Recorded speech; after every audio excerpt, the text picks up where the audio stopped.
I'm gonna bet even the biggest Potterheads don't know all of these over 100 secrets and details in the wizarding world of Harry Potter.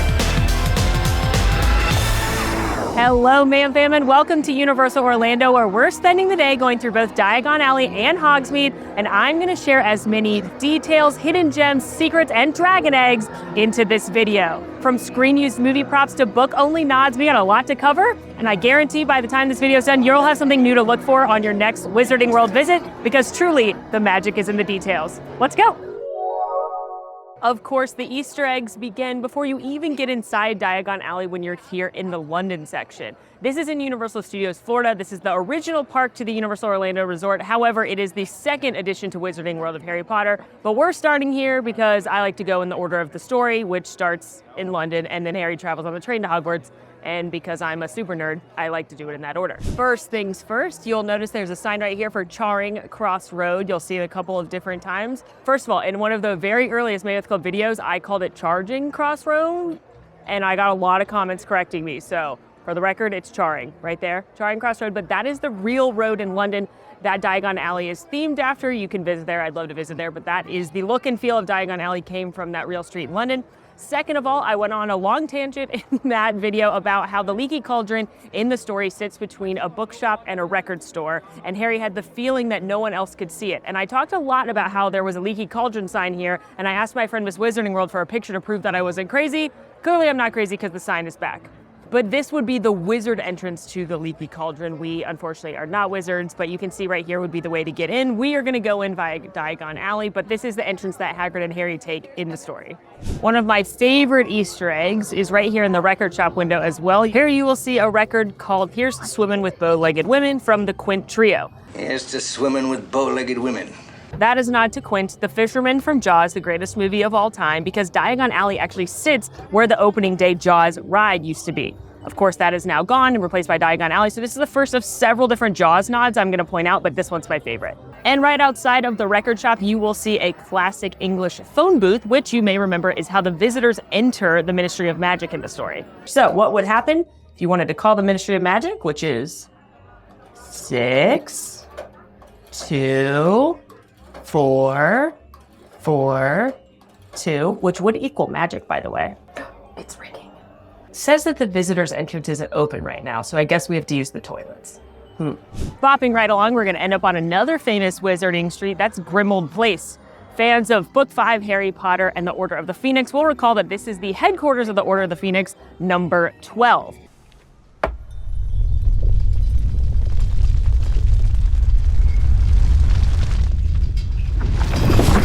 And you can tell it's number 12 because you can see how different the architecture is. You can see that the ones that have been exposed to be 11, 13, and 15, the Muggle residences, have been exposed to the sun. So the bricks are a lot lighter, it doesn't look as worn, but number 12 is hidden in here. And that is, of course, the Black family home.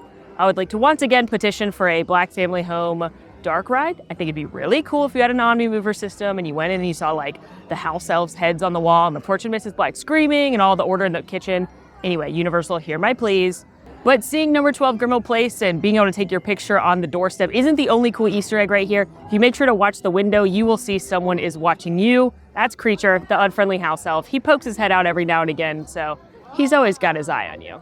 You know, Creature's redemption arc is one of the things I'm most upset they left out of the Harry Potter movies, because Creature has this beautiful story where he comes around and he learns to trust Harry, and he even fights for him in the Battle of Hogwarts. He leads the rest of the house elves out of the kitchen, and he's wearing the necklace that Harry gave him, which was the fake locket from Regulus Black, and he's like, fight for Master Harry and Master Regulus, and it's so beautiful and touching. I'm getting chills now despite it being 1,000 degrees outside, and I really wish that had been in the movie. Anyway, let's look at the next thing.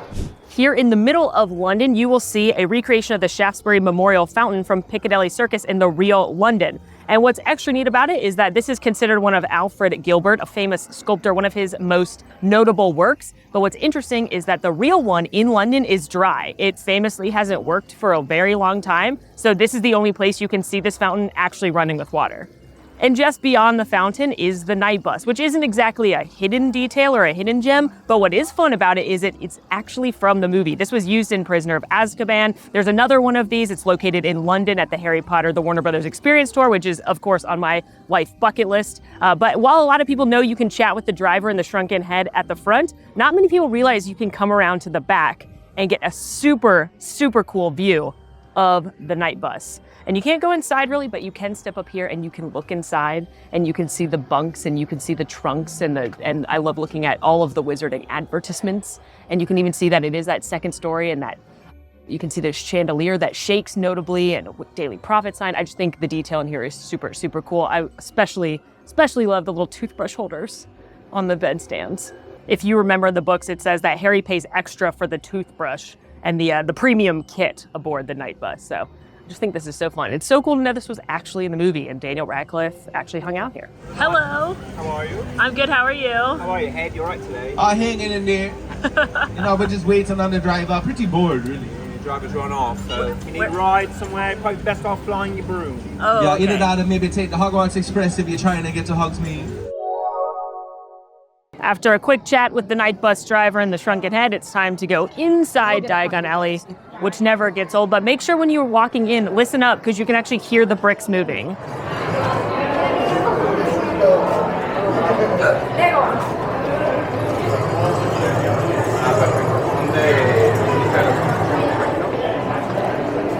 And in we go.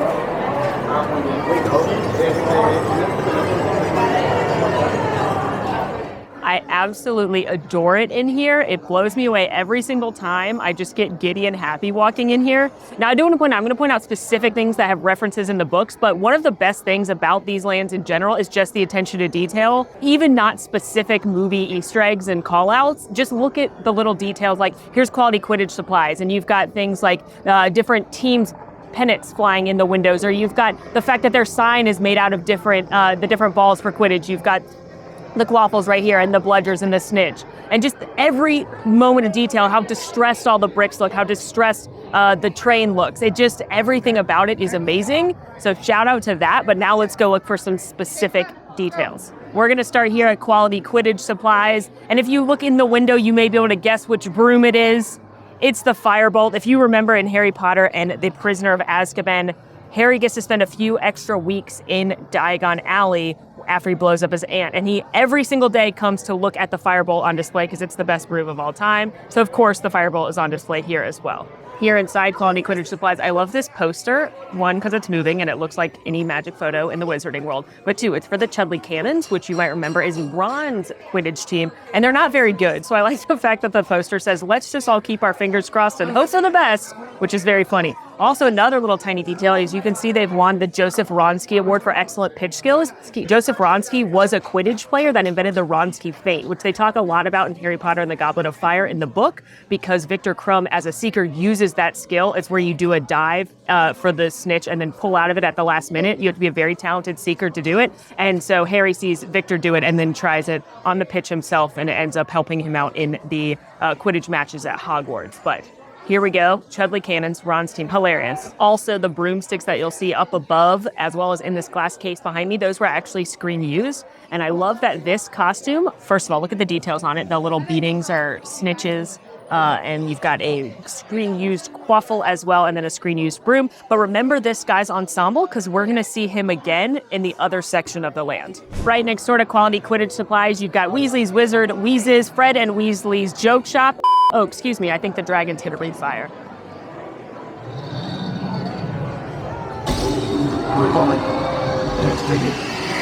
She does that every 10 minutes on the 10. So 10 o'clock, 10:10, 10:20, etc. That's how you know.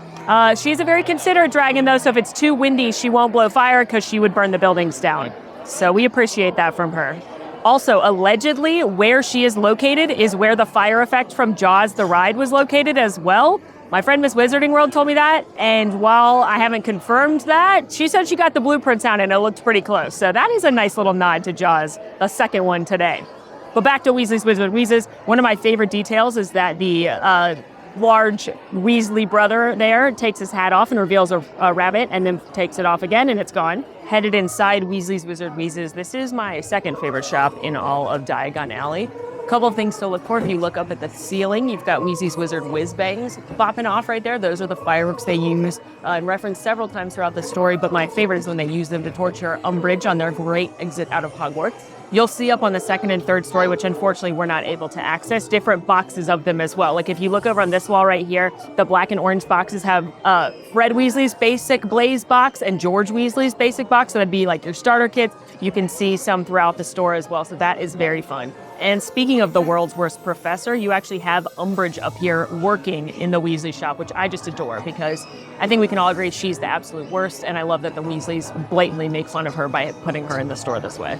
Looking up on the second and third stories, you're going to see other creations of the Weasleys as well. On the second story, in that kind of cubby right there, you'll see an advertisement for Peruvian Instant Darkness Powder. You can see a sign for that on the side of the building as well. That is a powder they import that can be used to turn the space completely dark, and actually, unfortunately, gets used against them in Harry Potter and Deathly Hallows. You've also got the decoy detonator boxes up there. Those are the little, almost duck-like honking creatures they use in Deathly Hallows to distract people at the Ministry.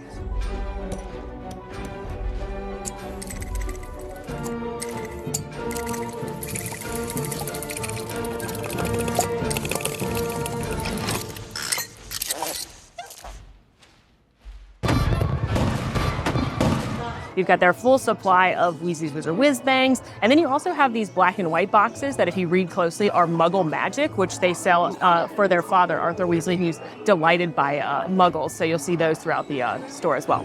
Walking around the other side, a few more things you can look for. The sticky trainers. Those are one of my favorite Weasley inventions. You see them briefly in Half-Blood Prince in the movie, but you really use them in the Lego Harry Potter game. Highly recommend. And they allow you to walk up the walls. They also, on the second shelf there, they've got fanged frisbees, which are very specifically on Mr. Filch's confiscated, not allowed items list. I just could spend and have spent literally hours sitting in here and just looking up and reading all the different signs, and you are going to see so many things mentioned in the stories. I also just want to take a moment to shout out Fred and George because they may be the cleverest wizards in the story, besides maybe like Dumbledore and possibly Hermione. I'm just saying, all of these things that they invent take a lot of skill and a lot of understanding of magic, and even though they're using it for fun and silliness, it's pretty impressive that they invent all of this stuff.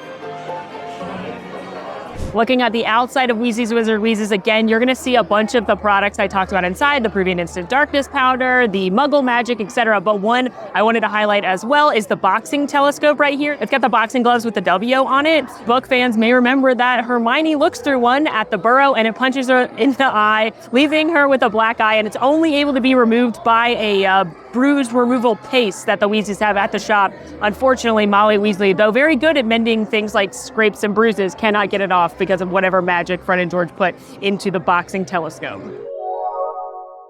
Again, looking around all of the signs and the advertisements and the product placement is so fun. You've got butterbeer, you've got the mead, which you can actually buy over in Universal Hollywood's Wizarding World. But my favorite one right here is for Bauman E. Wright. He's the blacksmith here in Diagon Alley. It says here that he is the forger of golden snitches, and that's because Bauman Wright actually invented the golden snitch. Prior to them inventing the magical little ball, they used little magical birds called golden snidgets. But golden snidgets often would get crushed when the sneakers would catch them out of their excitement, and they were becoming endangered. Plus, that's really sad to kill a bunch of little birds for a sports ball. So, Bauman E. Wright invented the golden snitch, and so that is his blacksmith shop right here. And another fun thing I read from Universal Creative is when they were making the armor for this area, they had to make it look worn, so they actually took battle axes to it and went to town to make it look like this armor had seen some things. But wouldn't that be fun? Just like bang on that? That was your job? Performing on the stage right now, you've got the Tales of Beedle the Bard. They tell the story of the three brothers using these incredible puppets that mimic the artistry in Harry Potter and the Deathly Hallows when Xenophilius Lovegood explains the story of the three brothers who, of course, come up with the Deathly Hallows, the Resurrection Stone, the Cloak of Invisibility, and the Elder Wand. If you're a Harry Potter fan, I highly, highly recommend watching the show. The puppetry is so cool. It's not very long, and it's a super fun, immersive experience, I think, especially if you grab a butterbeer or a snack or something and enjoy that. The other performance that happens on this stage right here is Celestina Warbeck and the Banshees. Fans of the story may remember that Celestina Warbeck is the jazz-style singer that Molly Weasley loves and makes everybody listen to during Christmas at the Burrow, and you can catch Celestina performing live here several times a day. She's one of my favorite entertainment offerings. Around the corner, we have Globus Mundi. This is your wizarding travel agent. And of course, all the posters and signs are really fun to read. There's tons of detail here. But one that caught my eye was this one about port keys. Port keys in the wizarding world are everyday items that wouldn't draw attention to muggles, and you can enchant them to transport you somewhere at their touch. Looking very closely, I couldn't help but notice some of their favorite port key items. And if you are familiar with Harry Potter, especially with the books, you're going to recognize some of these as well. For example, the old boot is how Harry, Hermione, the Weasleys, and the Diggories get to the Quidditch World Cup at the beginning of Goblet of Fire, and the old rubber tire is how they get home. The blackened kettle is how Harry and the Weasleys get from Hogwarts to number 12 Grimmauld Place in Order of the Phoenix after Arthur Weasley's been attacked. Also, at the beginning of Harry Potter and the Deathly Hallows, several port keys are used as they are trying to move the real Harry along with all the fake Harrys from Privet Drive to the safe locations. The hairbrush, which is called out here, is the one that is used by Harry and Hagrid. The rusty oil can doesn't end up getting used, but it was intended for Tonks and Ron. And the bent coat hanger is used by Hermione and Kingsley Shacklebolt. The other items on there, the drink can, the paper, and the football, are all given to Harry as examples when they are talking about port keys in Goblet of Fire. I'm just telling you, the detail is unmatched. Moving right along, this is one of my favorite things in the wizarding world, and I feel like not enough people know about this in general, but it's the Gringotts Money Exchange. You can enter here, and there is a Gringotts Goblin in here, and you can exchange money, either cash or credit card, for wizarding money. So you can get 10s and 20s, it's dollar for dollar, and you can spend it on whatever you'd like within the wizarding world or Universal in general. It's a really cool take-home, and I like just talking to the Goblin. Rest assured, any funds or valuables you wish to deposit there will be secure. You, madam, Yes? a brief photograph is preferable to a persistent stare. Are you a house elf? Next. Heads up, they don't like it when you call them house elves. Now I think it's time to do a little wand magic. I brought one of my mini wands with me. You can buy interactive wands throughout the Wizarding World. My recommendation would be Ollivander, especially if you do the little Ollivander show, which they are going to pick someone at random to do the full experience. But there are magical places around the land where you can do different spells. But did you know there's a couple secret locations that don't have the marker on the ground? You just have to know they're there. And the first one is right here outside Scribulus. So if you come right here to this piece of paper and do like a wavy sign, you'll get a message revealed to you in ink. Revelio.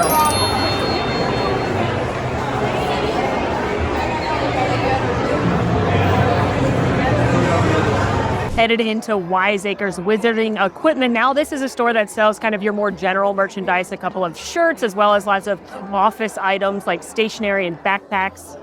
I love the very celestial, global feel of being in here with all of the decor, and a couple things to look for. For starters, the barometer up here on the second story, that was actually used on screen. You can see it in Dumbledore's office. Also in here, we have more Jaws nods. A lot of the different pieces of brass and apparatuses, as well as things like the telescopes and this seat right here on this device, those were from Jaws, the Attraction, and the Queue.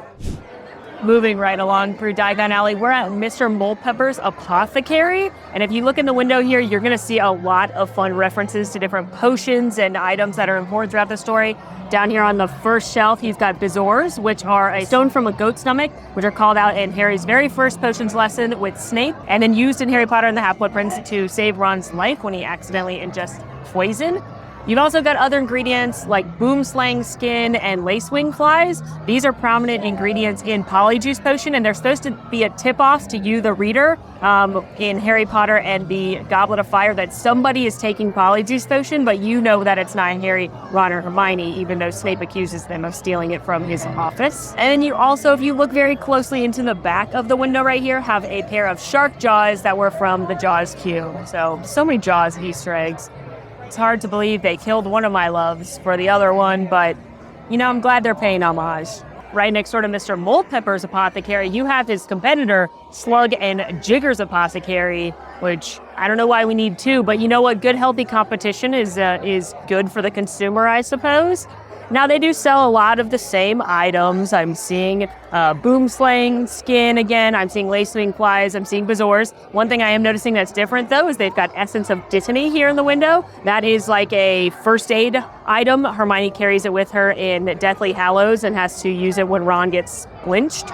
But this is also the spot of our second secret spell. If you see right here, there is a large jug, if you will, a large barrel of dragon dung. And for some reason, we want to make it bigger. So we're going to use Engorgio, which is a counterclockwise little circle number, and say Engorgio. Hooray! I made the poop bigger. Also, it has a scent, so that's fun. That's dedication to the theming. I'm telling you, if you want details, the windows at the shops are one of the best places to look. Here we are outside Ollivander's, which is, of course, the wand maker's shop. And you will see 3 different wand core ingredients on the shelf there. It's got dragon heartstrings, phoenix feathers, and unicorn hairs. Fans may recognize those as the innards of the Golden Trio's wand. Harry, of course, has a phoenix feather, Hermione has dragon heartstring, and Ron has unicorn hair. And right next door at Spindle Warp, which is a thread and wool shop, you will see a piece self-knitting right here. You may recognize that from the Burrow because that is one of Molly Weasley's knittings. Makes her a beautiful sweater. We're right next to the Daily Provier. That is the Wizarding newspaper. And if you put your ear up to the door and listen closely, you can hear people typing away as well as sharing today's news. So you might hear something interesting. And completing this row of shops, you've got Flourish and Blotts, the bookseller. This is the one I really wish you could go in because I think it'd be so fun. But if you look at the different titles along the windows here, for starters, this whole first window is all Gilderoy Lockhart's books, and you can even see him moving on the covers of a few of them. And in the other large window here, for starters, you've got the crate full of the Monster Book of Monsters, as well as everything they've destroyed on the ground there. You may recall in Prisoner of Azkaban in the book where the shopkeeper is thrilled that Harry already has his, and he doesn't have to reach in there to get him another one. And then in this tall stack of books, take a moment to read some of the different titles, and you may recognize some different books or names that you're aware of. For starters, you've got the Tales of Beetle the Bard right there. You've got several books by famed historian Bathilda Bagshot. You've got a couple more of the Monster Book of Monsters. You have Advanced Potion Making, which is the book from Harry Potter and the Half-Blood Prince. That is the Half-Blood Prince's spell book that Harry uses.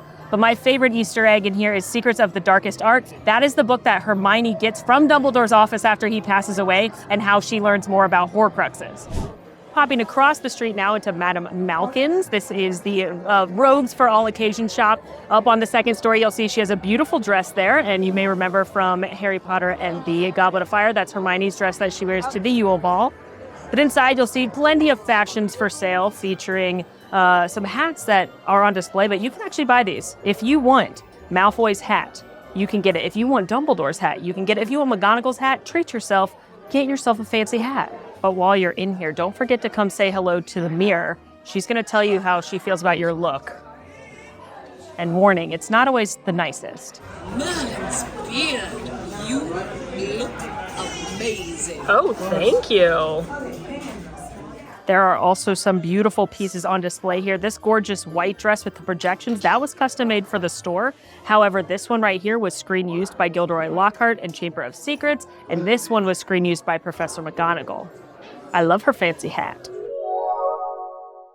Leaky Cauldron is the full restaurant here on this side. It serves traditional English fare. You've got fish and chips, but then you've also got things like bangers and mash, toad and whole, shepherd's pie, cottage pie. I prefer the fish and chips myself, but you also have a variety of the different wizarding beverages, including butterbeer, pumpkin juice, and the specialty beers you can get in the Wizarding World. For starters, here is the Leaky Cauldron sign, and if you watch it long enough, you can actually see the cauldron leak. And if you go inside, you can see the real Leaky Cauldron. Also, because the Leaky Cauldron is most prominently featured in Harry Potter and the Prisoner of Azkaban, you can see the wanted Sirius Black posters on the wall. Moving on now into my favorite part of the Wizarding World, not just because I'm a Slytherin, Nocturne Alley. This is where your kind of seedier witches and wizards might hang off, a little off the beaten path. But it feels great in here all the time. It's cool back here. But isn't this amazing? A lot of people don't even realize this area exists. They don't realize that you can take this little pathway. There's another one over by the restrooms as well. But you're missing out on a lot of great detail if you don't come back here. Like these creepy skulls. You've got a Cornish pixie, a house elf, a human, and a troll. Yikes! And right here you have a merperson. It's just spooky. round the corner here at Noggin and Bounce, which both those things mean heads, you have these shrunken heads that sing. And you've got another Jaws nod here because one of the songs they sing is Show Me the Way to Go Home, which is a song that Hooper, Brody, and Quint sing on the Orca while they're out hunting the shark. In the story, the first time we learn about Nocturne Alley is in Chamber of Secrets, where Harry goes to the wrong flu powder shoot, but luckily he runs into Hagrid, who helps him out, and Hagrid is in Nocturne Alley because he's buying flesh-eating slug repellent. Nocturne Alley is also home to my favorite store in the Wizarding World, maybe my favorite theme park store of all time, Borgin and Burke's. This is the purveyor of non-sanctioned goodies, you should say. If you wanted something to curse someone, you would go into Borgin and Burke's. This is where Tom Riddle, a.k.a. Voldemort, works after Hogwarts to get his hands on such items. So we got to go in. There are a ton of details and Easter eggs in here. But before we do, look on the outside of the store. Turns out a couple of witches and wizards are practicing some spells in the basement. And you can figure out which one it is because there's one spell that notoriously uses a green light. It's Avada Kedavra, the killing curse. It was written as Avada Kedavra as a kind of play on abracadabra because the author thought it'd be interesting if this whole time we as muggles have been saying abracadabra, but we're really just saying the killing curse incorrect, like stupid muggles. Coming into Borgin and Burke's, first of all, some witches and wizards say that this doll is haunted. I'd believe it. Also in Borgin and Burke's, you're going to see another Jaws nod because there are some shark teeth here in the case. Make sure you take a look at things on the shelves. Like right here is the Hand of Glory. You see it in Chamber of Secrets in the movies, but in the book, Malfoy actually buys it because it is a tool used by thieves to light their way when no one else is. So after they use the Peruvian Instant Darkness powder, he uses this to get through it. Also, you have the cursed necklace right here that in Harry Potter and the Half-Blood Prince, Malfoy is supposed to be delivering it to Dumbledore, but doesn't try very hard, and Katie Bell ends up getting it. In the corner here, you've got the vanishing cabinet that Malfoy repairs the sister to, which is hiding in the Room of Requirement in Half-Blood Prince, and that is how the Death Eaters get in and ultimately have the battle on the Astronomy Tower that leaves Dumbledore unalive. But if you listen closely, you can actually hear the bird inside there because Malfoy uses the birds to test to see if the cabinet is working. And even if you come up and touch it, you can feel the vibrations of the bird bouncing around inside.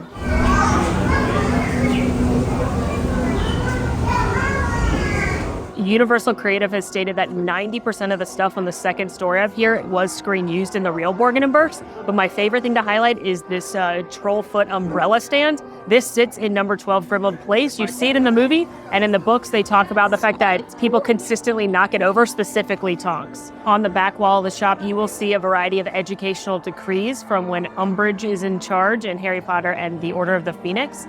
They seem to swap these out pretty regularly, so I always like to come and see which ones are up.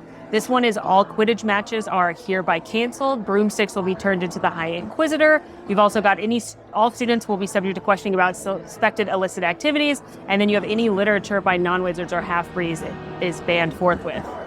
Book banning, how original. But I like to come see which different things she has chosen to outlaw at this particular moment. So you have this trunk right here, and you may notice that it's rattling. Does anyone know what creature that is? That would be a boggart, which takes the shape of whatever the viewer fears the most. And you get rid of it by shouting, ridiculous. So mine would be Ursula with all 8 tentacles holding different hot dogs and donuts, probably. In general, like with the entirety of this land, I just love all the detail and looking in all the windows. And they have Bellatrix Lestrange and Fenrir Greyback's wanted posters, and they move, and I think those are the coolest things because however they light it up, it looks amazing.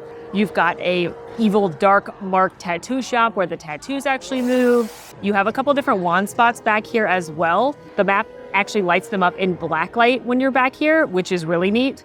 Trackleshank's Locksmith, which is where one of the coolest magic spots locates. If you look in the window, you're going to see a bunch of different locks and keys, and one of them in between those 2 triangle big locks, it's got a more ornate design on it. That is Harry's key that unlocks his vault in Gringotts.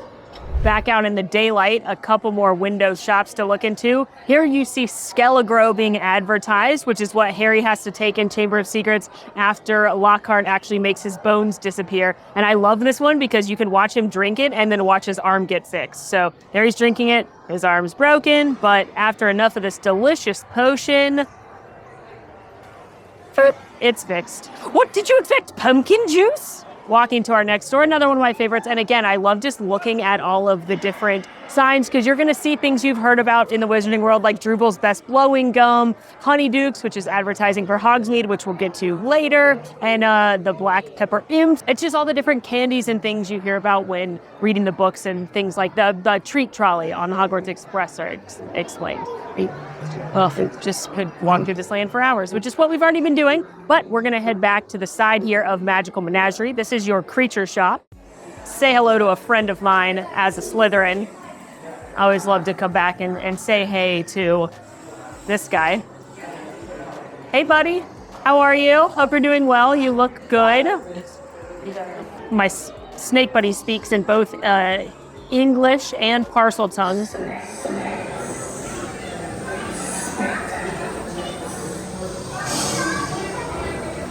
Which you may not be understand if you're not a parcel mouth, but I assure you, it's all good things. Don't worry about it at all. Coming into Magical Menagerie, the plushes that you can buy are almost Easter eggs and details of themselves, because almost any creature you can think of from the story can you buy here in plush form, including a baby unicorn, Sang, Hagrid's dog. You can buy Buckbeak, you can buy Phoenix, you can buy Mrs. Norris if you want. But a couple details to look up around the store for. For starters, you have these rats in the cage here that are performing beautiful circus tricks. Prisoner of Azkaban, Scabbers isn't feeling well, and it's because he's a human person that's been sleeping in the bed of a young boy, and he knows that the one person who knows his true identity has escaped. That would be Sirius Black, of course. Scabbers is really Peter Pettigrew. It's a whole thing. You know what I'm talking about. Anyway, when Ron takes Scabbers to Magical Menagerie, he suggests getting a new, fancier rat, which could be seen here. Ron doesn't do it, though. Instead, he just buys him a bottle of rat tonic, which you can see above the registers here. Also above the rat tonic, you've got this cat-like creature. That's a Kneazle. Crookshanks, the cat Hermione eventually buys in this very store, is half Kneazle. It's also believed that Mrs. Fig, who is Harry's squib neighbor, was breeding Kneazles, and that her cats, like Sergeant Tibbs, are actually part Kneazle as well. And if you keep looking up, you're going to see a couple other creatures right here. You've got a big hippogriff. It's beautifully done right here. And next to the hippogriff is a Crumplethorn Snorkack, which is one of the mysterious creatures Luna Lovegood often talks about. And that pretty much leaves us with Gringotts Bank here, the Wizarding Bank. Ain't no place safer, except maybe Hogwarts. One thing a lot of people don't realize is right outside you've got a photo op with Sirius Black's motorbike. We're going to see more of that motorbike, I'm sure you know where, across the way.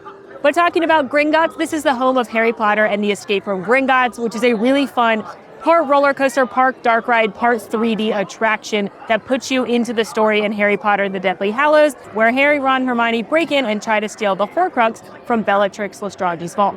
You gotta go on Harry Potter and the Escape from Gringotts, at least go through the queue. It does make some people a little bit motion sick, but I find it's not too bad, and I think that's because you're moving through the practical sets, despite it having 3D and simulator portions as well. But you at least, again, got to go through the queue because the bank setting is one of the most beautiful, if not the most beautiful queues you'll ever go through. It literally feels like you are stepping inside Gringotts, complete with those goblins. Again, the detail in here is absolutely incredible. You've got the gigantic chandeliers, you've got the goblins in the main part of the bank, and they actually have props from the real movie. If you were able to take a closer look at the banknotes and the forms that they're writing on, those are props from the film.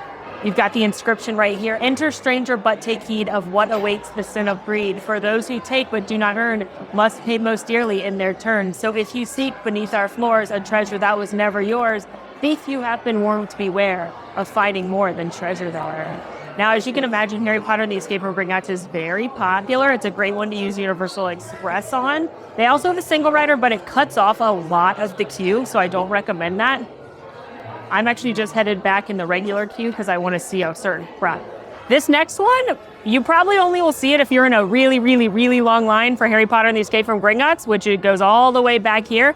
But there's actually this bank cart right here, and this was made from the blueprints of the one used in the film. So you may remember in Harry Potter and the Deathly Hallows Part 2 at the beginning when Harry, Ron, and Hermione again break in to steal the Horcrux from Bellatrix's vault, they ride on a bank cart with Griphook, the goblin. And this is, again, modeled with the same blueprints as the one in the movie, which is pretty cool. It's also pretty massive, so it's amazing to see how big these set pieces are.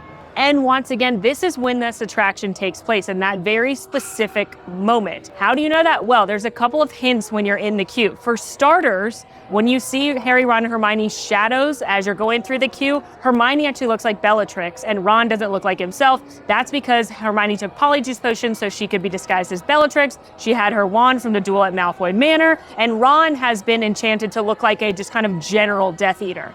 Also, on the desks downstairs, you are going to see a variety of newspapers, and they are moving, which is an incredible detail, but they are the newspapers set from that story where Harry is undesirable #1, Dumbledore's dead, etc., etc. Couple more details to look for in Harry Potter and the Escape from Gringotts, specifically in the pre-show where you meet Bill Weasley. #1, we've got another Jaws nod because the crates used in his office are from the attraction. #2, take a look at the photographs on his desk. Of course, they're moving because they're magical. One is a photo from him and Flora's wedding. The other is the family photo from Harry Potter and the Prisoner of Azkaban, where they go to Egypt. This is the photo that let Sirius Black know where Scabbers, aka Peter Pettigrew, was, and it's also the only appearance of Charlie Weasley in any of the Harry Potter movies.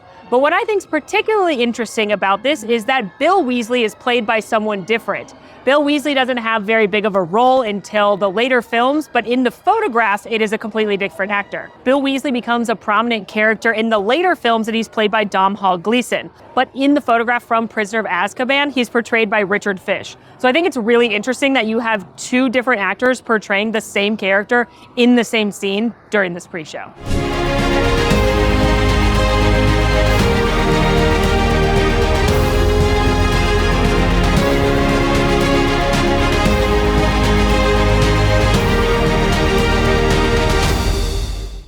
Harry Potter and the Escape from Gringotts really is a spectacular attraction. Cannot recommend it enough. Two more things on this side before we go over to Hogsmeade.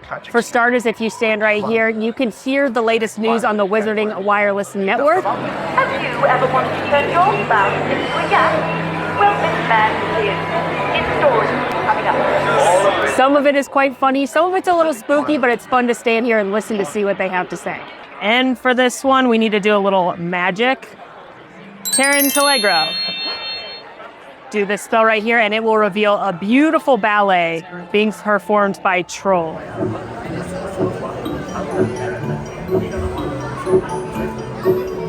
This is a nod to Barnabas the Barmaid, who attempts to teach trolls to do the ballet, and they make a tapestry of this and hang it in Hogwarts on the 7th floor corridor, which is opposite the entrance to the Room of Requirement. I think they're doing a wonderful job, personally. Time to leave Diagon Alley and head over to Hogsmeade, which means, of course, we're taking the train. The Hogwarts Express is not only an attraction, but it's a form of transportation between the two parks, so you do need to have a park-to-park ticket to ride it. And I recommend riding it twice if you're a Harry Potter fan, because it's different what you see out the window depending on which way you're going.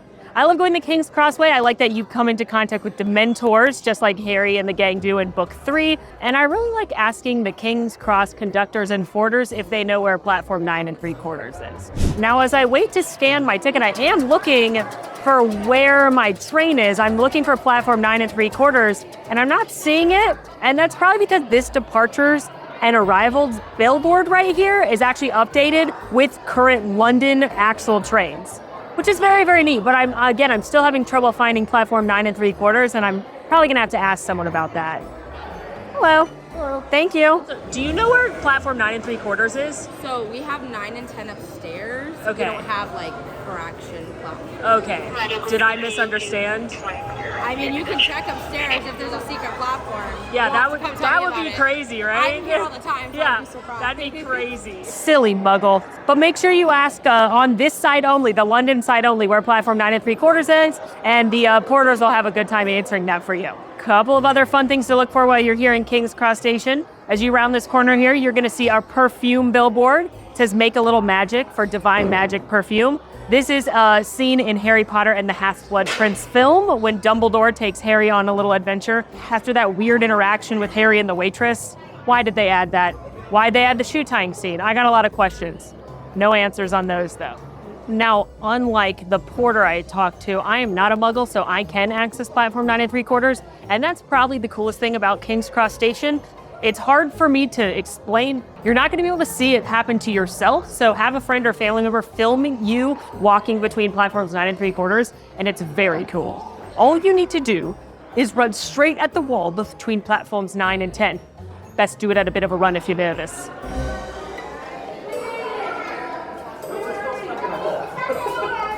And when you emerge on the other side of the wall, we are in fact on platform 9 and 3/4 with the Hogwarts Express ready to take us over to Hogsmeade Station. And it looks like we're not the only ones traveling soon, because you've got a famous trunk waiting for you here, a famous trolley. If you weren't sure whose it was, you've got the initials right there on the trunk, HP, and then of course, his owl. Couple of things to look for on the Hogwarts Express itself. For starters, they found the same fabric that is used in the film on the trains in London to make the seats on the Hogwarts Express. It's not exactly comfy, it's actually a little itchy, but it's nice to know it's authentic. There's also a little metal plaque in the trains that says Craig. That is a nod to Stuart Craig. He was the production designer on both the films and the Wizarding World of Harry Potter, so it's nice to see that he's getting some credit.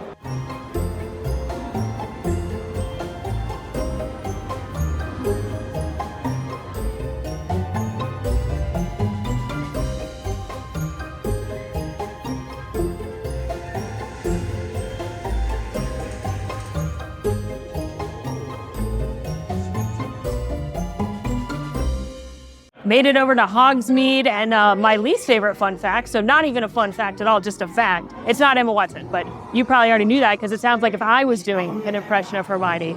Honestly, Ron, they're just Swiss. Ridiculous. Welcome to Hogsmeade Village. This is the original side of Wizarding World of Harry Potter. We're now in the Islands of Adventure Park. Gonna start by showing some of the window details and shop details, then we'll check out the attractions. But first things first, here in the Zonko's window, which Zonko's is not actually a shop here anymore. They expanded Honeyduke's. Originally, though, you could go into Zonko's, and they still have it at Universal Studios Hollywood. But if you watch this window right here, after a while, you will see these magical chess pieces move, which is in reference to Harry Potter and the Sorcerer's Stone during the famous chess scene where Ron has to instruct Harry and Hermione through the game. Not me, not Hermione, you. The main eatery here is the 3 broomsticks, and they did take away my favorite detail inside, which was that you could see shadows of house elves and hear the house elves working. You can't see that any longer, but I highly recommend going inside, not only for the delicious fish and chips and heats, but because it looks exactly like it does in the movie. There is a cool Easter egg little detail over on the side, however. On this little side alleyway, which is a place I love to come eat my sweets kind of away from the crowd, you will see that the enchanted dishes are washing themselves here. Also, there still is a nod to the house elves around. If you take a look at the trash cans, there's a little gate down here at the bottom. That's because the house elves are short, and this is how they'd empty the trash. I know I've mentioned that one and some of these other details in other videos, but most of my fun Harry Potter facts are scattered about in many videos, so this is a fun collection of as many as I could think of for one video. Right outside here, it's hard to see in the daytime, but you've got the moving "Have You Seen This Wizard" poster with Sirius Black. I always like seeing this one at night because you really can't see it during the day. Speaking of night, we're not that far off from Halloween season with the Death Eaters should be out here roaming the streets, which is really fun and one of the most immersive Halloween experiences, I think. Attached to the 3 broomsticks, you've got the Hog's Head. This is the pub run by Aberforth Dumbledore, Dumbledore's brother. This is where you can get things like the beer that you can only get here in the Wizarding World. You can get other beers as well. Butterbeer. The pro tip is the line is usually shorter in here than it is at the butterbeer carts outside. But I love a few things to notice in here. For starters, if you watch long enough, you will see that the Hog's Head actually moves and runs. And another fun little detail, if you look up at the potion bottles and different bottles on the top of the shelf right there, you'll see one of them is labeled Doxy eggs. Doxies come up in 2 different times that I can think of off the top of my head in Harry Potter. The start is when they are cleaning out Grimmauld Place. They have to get rid of Doxies, which are these little fairy creatures that live in the curtains, and they have to pull them out and then spray them with Doxycide as Molly Weasley makes all the kids do chores. And at one point, Fred and George take one of the Doxies and try and get its venom to make different potions and things out of for their store. Another thing is that Cormac McLaggen misses Quidditch tryouts in year 5 because he was in the hospital wing after eating a pound of Doxy eggs as a bet. So he tries out, of course, in book 6. Hermione confunds him, and then she invites him to piss off Ron to the Slug Club. It's a whole thing, but anyway, Doxy eggs. Next door to the Hog's Head, you've got Dogweed and Deathcap. This is the exotic plant and flower shop of Hogsmeade. couple of plants you may recognize in the windows. The first one is the Mimulus mimbletonia, which is a cactus-like plant that squirts out a gross, sticky sap. Neville Longbottom has one as a gift from his gran, and it squirts the sap all over Harry and embarrasses him in front of Cho. And in the second window, you can hear him as well as see him. You've got a baby mandrake right here, which is some Chamber of Secrets. The mandrake juice is what is used to revive students and adults and cats that have been petrified by the basilisk. Next to that, you have the public conveniences. I'm not going to film in there because that would be weird, but trust me when I say to keep your ears open should you visit these restrooms, and you may hear a familiar ghost. Moaning Myrtle, to be specific. Nearby, you're also going to see scriven shafts. This is where you could purchase quills and inks and parchment. And if you look in the window right here, there is one book that's being written in every so often. According to witches and wizards, this is the registry of new magic born. So whenever someone magic is born, they write it down here, and it's conveniently right across from the post office for McGonagall to come pull the names for who she needs to send Hogwarts letters to. It's turned away from us because we're muggles and we can't see the list. Next to Scriven Shafts, you've got Madame Puttyfoot's, which is the tea shop. You may remember Harry takes Cho there, and they have a really awkward date, but that's where all the students go on their Hogsmeade dates and awkwardly snog in the corner. But there also is one of the magic spots right here. It's got this cake with a dancing snowman on top. That is modeled after the cake that Molly Weasley makes for Christmas at the Burrow. Popping into the owl post now. This is where you can mail out your packages, and you really can mail things from here, and they'll have a cool Wizarding World stamp on them. But one of my favorite details are all the different owls that can send out different letters. They actually move and will turn their heads and close their eyes. I love that they have used the facilities here, and I really love that this owl got an award for being one of the fastest deliverers. If you walk in a little bit more, you may notice that familiar book again. Looks like he's sleeping right now.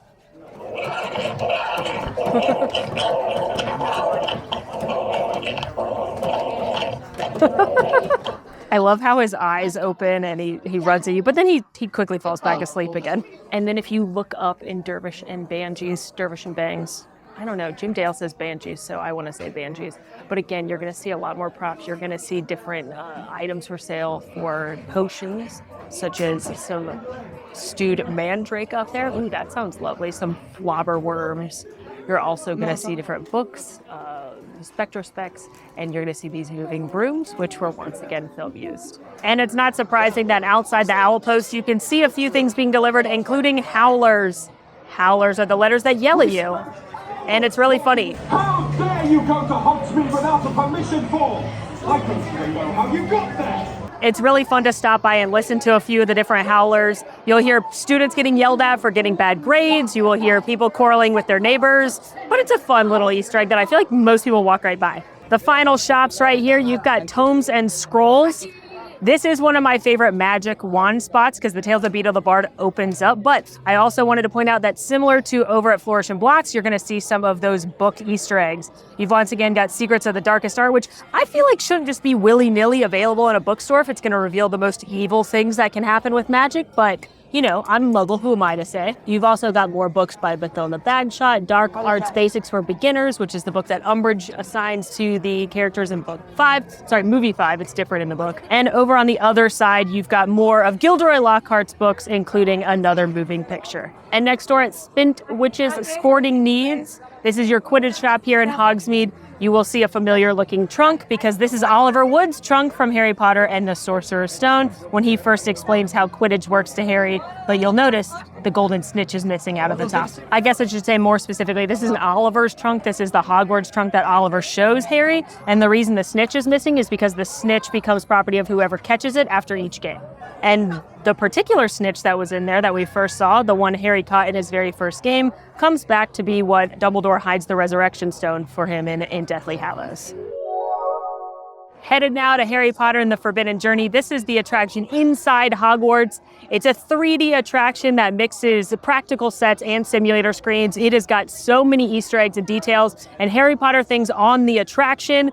It also makes me incredibly nauseous. If you watched our barf meter video, I ranked this one at the top. So I'm just going to walk through the queue, which I recommend any Potter fan do, because as I'll point out, there's tons of details and hidden gems to look for. I recommend Potter fans ride this at least once. However, don't do it right after consuming a butterbeer or any food for that matter. But when you're on the attraction, you're going to see dragons and Quidditch and Acromantula and the Forbidden Forest and Dementors. You're going to fly by flu powder. It's really, really cool, but it's not for my tummy on a normal basis. But what I love regardless is walking through and seeing all the Easter eggs. Now there is single rider here and there is express here, but it does cut off some of the details. So we're going through the regular queue right now. We start right here in the basement of Hogwarts. There's tons of things to see. On the left-hand side, you will see the Mirror of Erised, which is the Mirror of Desire spelled backwards. Prominently featured in Harry Potter and the Sorcerer's Stone. It's said that the looker will see whatever they want most in their reflection. Molly meeting Draco Malfoy. Molly meeting Draco Malfoy. Must not be working right now. Across from the mirror, you're going to see the statue of a one-eyed witch with a hump on her back. In Harry Potter and the Prisoner of Azkaban, the Marauder's map given to Harry by Fred and George reveals that the secret passage from Hogwarts into Honeyduke's cellar is right under this statue. Also, if you kind of crane your neck around the corner, you'll see a office door right here. And if you zoom in on your phone or look really carefully with your eyes, you'll see that it belongs to Professor Snape. The next thing you're going to pass is the potions classroom here. And once upon a time, you could actually hear Neville being scolded by Professor Snape as you walked by this classroom. But it hasn't worked for a really long time, and I hope they bring it back at some point. And then next door to that, you've got the kitchens where, of course, our house elf friends are busy making delightful treats and eats for all of the wizards and witches and students of Hogwarts. Moving along in the outdoor portion of the queue, it's our second appearance of mandrakes here in the herbology section. Entering the castle. First thing I'm going to talk about, not really an Easter egg, but something I like to air my grievances about, is you've got this statue here of one of the builders, the architects of Hogwarts. He's holding the blueprints in one hand, he's holding the castle in the other, and he's surrounded by the icons of the four houses.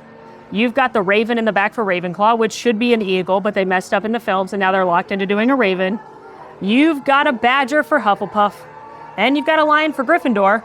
And you'd think, oh, I'll come around here and I'll see a beautiful, majestic snake for Slytherin. No, you barely see anything.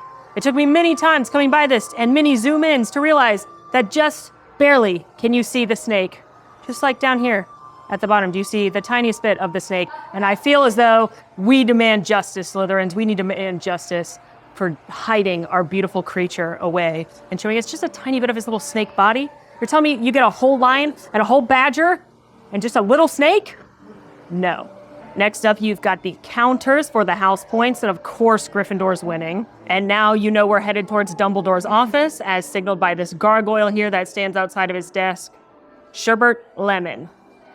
We should be let in now. Moving right along, we're going to see some moving portraits, including the founders of Hogwarts, and each one has a Horcrux related to them on their portrait. You've got Salazar Slytherin here, and he's wearing the locket. Here he's got Rowena Ravenclaw, she's wearing the diadem. Across the way here, you've got Helga Hufflepuff, and she has her cup. And then Dr. Gryffindor has the Sword of Gryffindor, which wasn't actually made into a Horcrux, but he tried. And you know me, I'm going to have to once again encourage you to get that house founder selfie and tag us, Mammoth Club, on Instagram with your founder selfie. Once inside Dumbledore's office, there's more things for you to look at. You've got the Sword of Gryffindor up in a glass case high up above the bookshelves. You've also got the Pensieve in the cupboard, which is how Harry and Dumbledore explore past memories. And if you look really closely at where Dumbledore is speaking, you can actually see enchanted books going up and down the shelves. My favorite part of the queue is the Defense Against the Dark Arts classroom, where you actually run into the Golden Trio. They're going to reference Professor Binns, who is the ghost professor that teaches history of magic. He's never once mentioned in the movies, but I love that that's a book nod in the queue.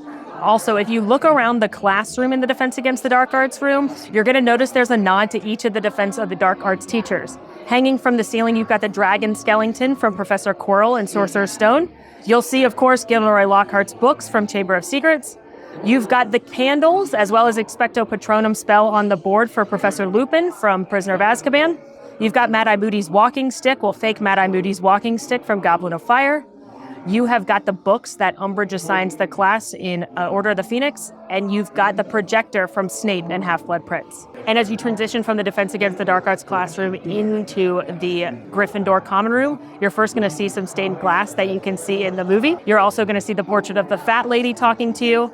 And then once in the common room, you're going to see newspapers moving, as well as a wizarding wireless machine. You're going to see all kinds of things like portraits and tapestries and textbooks and things you may recognize. One of my favorites is the Wizard Wireless on the shelf over here. It reminds me of Harry Potter and the Deathly Hallows when they are trying to listen for Potter Watch, the illegal radio program hosted by Lee Jordan and Fred and George. And it's one of those sweet moments in the books that reminds Harry, Ron, and Hermione that they're not alone, that there is a whole group of people fighting alongside them. Also remember when in Quality Quidditch Supplies I told you to memorize a specific Quidditch outfit. That's because the gentleman that shows up in this portrait right here is going to talk to you about Quidditch was a Quidditch player in the 1800s, and he is connected all the way here in the Gryffindor Common Room to the outfit we saw in Diagon Alley. The attention to detail is second to none. I'm taking the chicken exit so I don't get sick, but the last thing I'll point out are the floating candles above the load area like you'd see in the Great Hall. When you exit Forbidden Journey, you of course end up in a gift shop, and it's called Filch's Emporium of Confiscated Goods. Most people just call it Filch's Emporium, but if you know the full name, you realize that this is where Argus Filch, the caretaker, hides all of the things he takes from the students. And I love looking up in the cages in the different areas to see the kinds of things that he has confiscated. Unsurprisingly, he's got several copies of the Quibbler. He's got a lot of Weasley's Wizard Wheezes products. One of my favorites is this Fang Frisbee, which they specifically call out when Ron is a prefect, and then Ron tries to take it from a first year and keep it for himself. Classic Ron. But probably the most famous item that Filch has confiscated is right here, and that is, of course, the Marauders map. And you can see a couple of people moving about on it. Someone forgot to write Mischief Managed. But you've got Argus Filch walking on it. You've got some other footsteps. Every now and again, you'll see Dumbledore. One of my favorite effects. I have no idea how they do this. Pure magic, I guess. Another thing that's fun to look for here is that some of the boxes are labeled with which students' files they are. So this one is Neville Longbottom's. What's mostly interesting is that that's the only one I can find with a name on it here, but if you go to Universal Hollywood, almost all the boxes have names on them. So I don't know why it's something that didn't carry over or why only Neville's in trouble here. That's a fun little detail to point out, something different between the two. You'd think Fred and George would have the majority of the boxes, but no. Scooting across the way here, this is Flight of the Hippogriff.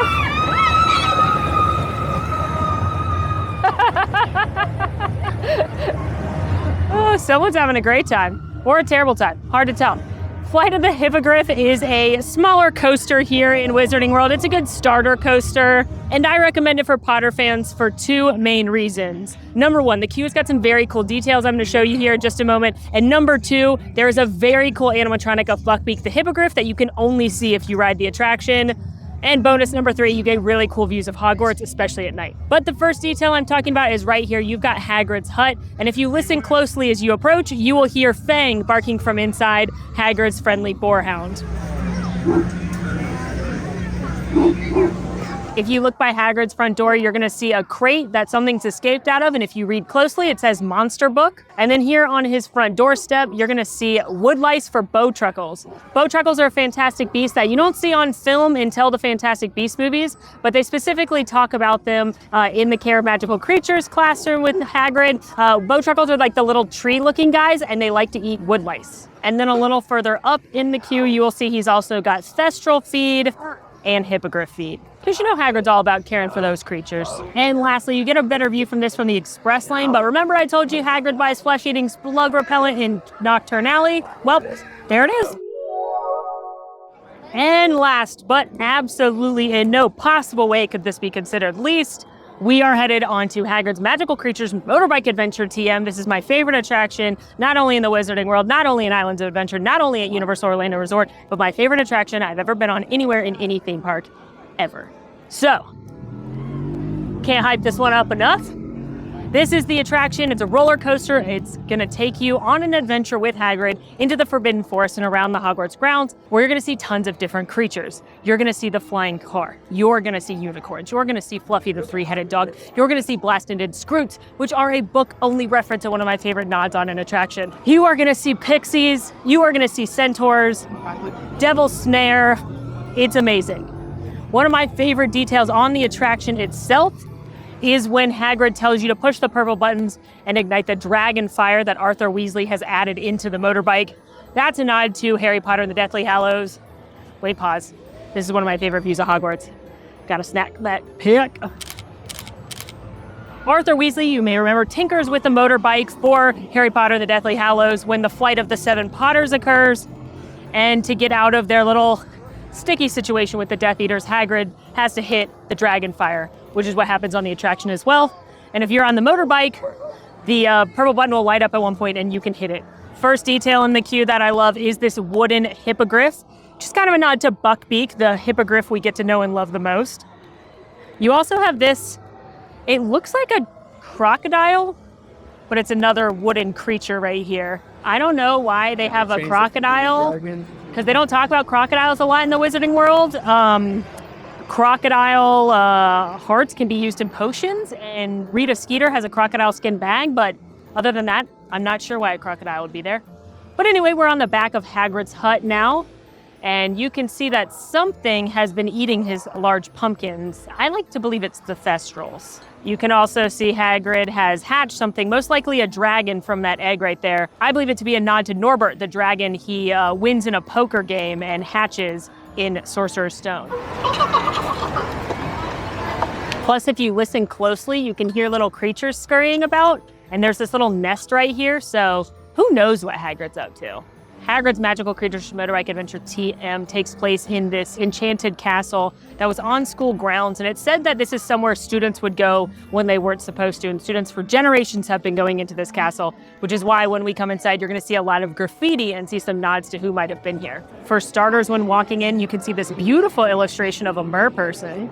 You'll also see on this wall opposite of the entrance, it says Dueling Club, and if you look closely, there is a blue and a red dragon. That is a nod to the attraction that lived right here prior to Hagrid's Magical Creatures Motorbike Adventure TM. It was called Dueling Dragons. It was part of Lost Continent, which was the land before Hogsmeade opened, and then they rethemed it to be Goblet of Fire before Hagrid's moved in. This is probably my favorite thing on the wall right here. You're going to see a particular hippogriff. It's Buckbeak, and then there's a little taunting below it. If you look closely, it says, "Watch out, Malfoy." There's a hippogriff behind you. Because remember, Buckbeak gets Malfoy. He deserves it, but still hilarious. You'll also see graffiti of Fox the Phoenix, Dumbledore's bird, and get ready to say, "Aw," because you'll also see J+L in a heart. That's a nod to Harry's parents, James and Lily.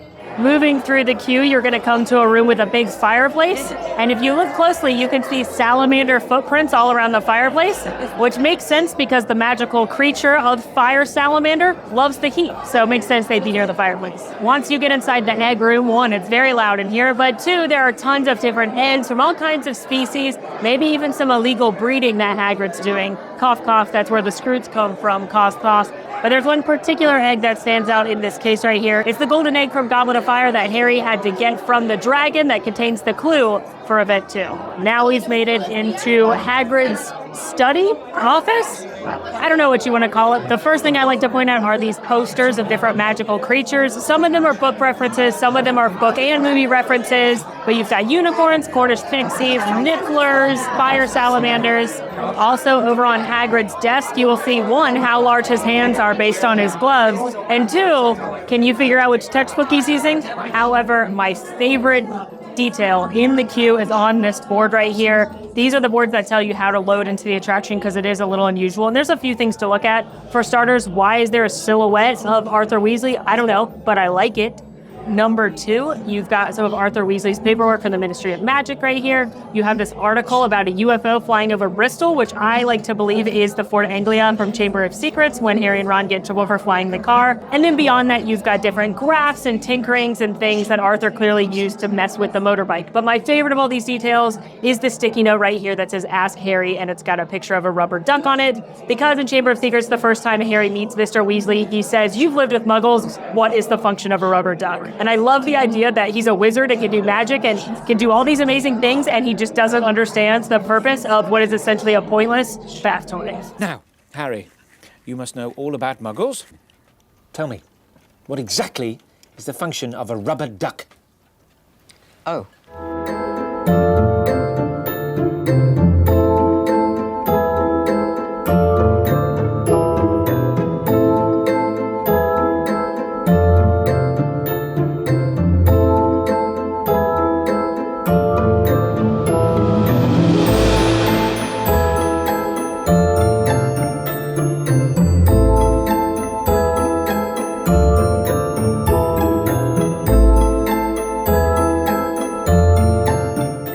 On Hagrid's was absolutely the perfect way to end this day. Wow. What a great attraction. I cannot recommend it enough, especially for my Potterheads, who I assume is you if you're still watching this video. But honestly, it's such a great coaster. Everyone should ride it. Well, friends, there you have it. Over 100 different hidden details throughout the Wizarding World of Harry Potter. I hope you had fun following along. Let me know which one you didn't know about down in the comments, which one surprised you the most, which one you're going to look for. I absolutely love the Wizarding World. I think the detail here is second to none, which hopefully I demonstrated in this very long scavenger hunt full of magical items. Let me know what other kind of secret content you want to see. Let me know what other kind of videos you want in general. In the meantime, friends, make sure to rate, review, subscribe, follow us on social, come hang out with us on Discord. And until next time, I'm Molly, and it has been so magical. Bye.